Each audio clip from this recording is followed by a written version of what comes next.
দিয়ে যদি পারো এই বাছুরিটাকে বুকে নিয়ে আগে আগে হাঁটো, টানতে হবে না, না টানতেই তোমার ঘরে গাভী পৌঁছে যাবে।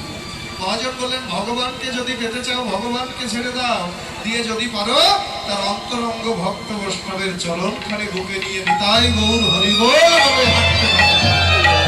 ডাকতে হবে না, না ডাকতেই ভগবান তোমার ঘরে পৌঁছে যাবে।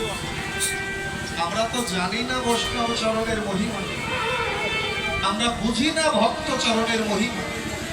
ঘটনা এই যে কত প্রমাণ দিয়েছেন। নারদ ঋষি ভগবানের সঙ্গে দেখা করতে যাচ্ছে, পথের মধ্যে দেখে একটা পাখি একবার সাগরে ডুব দিচ্ছে, একবার কুলে এসে গা ঝাড়ছে, গায়ের জল ঝাড়ছে।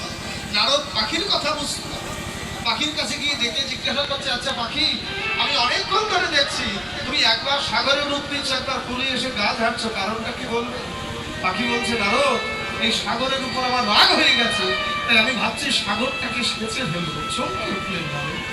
আরে বাবা, এতটুকু একটা পাখি, বিরাট বড় সাগর, কোনো সম্বন্ধ থাকার কথা নয়, আর তোমার কিনা রাগ হলো? আচ্ছা কেন রাগ হলো? বলে, নারদ, এই সাগর আমার তিনখানা ডিম নিয়ে নিয়েছে, তাই আমি মনে ভাবছি যে সাগরটা সেচে আমি আমার তিনখানা ডিম আমি বার করব। নারদ অট্ট হাসি হাসতে হাসতে বলে, পাখি, এটা হয় কোনোদিন?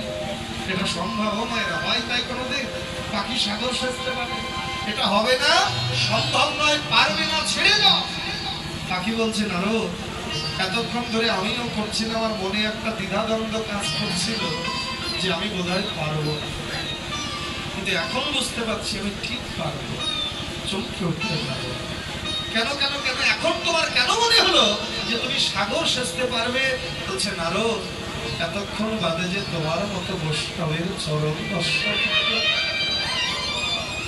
এবার আমার বিশ্বাস আমি সাগর সেচে আমার তিনখানা ডিম আমি বার করতে পারি। নারদ কৃষ্ণের পাশে দাঁড়িয়ে হাসছে। কৃষ্ণ বলছে, নারদ, হাসতে পারলে হাসবো না? আসছিলাম তোমার কাছে, দেখলাম ছোট্ট একটা পাখি, সে কিনা সাগর সেচে তার তিনখানা ডিম বার করবে, হয় কখনো হতে পারে সম্ভব? কৃষ্ণ ডেকে বললে, নারদ, সম্ভব। কি বলছো? এতটুকু পাখি, বিরাট বড় সাগর, এটা কি করে সম্ভব? বলছে, নারদ, তবে শোনো, ওই পাখি যদি সাগর সেচতে না পারে, ওই পাখি যদি সাগর সেচতে নাও পারে, আমি নিজে ওই পাখির হয়ে সাগর সেচে দেব।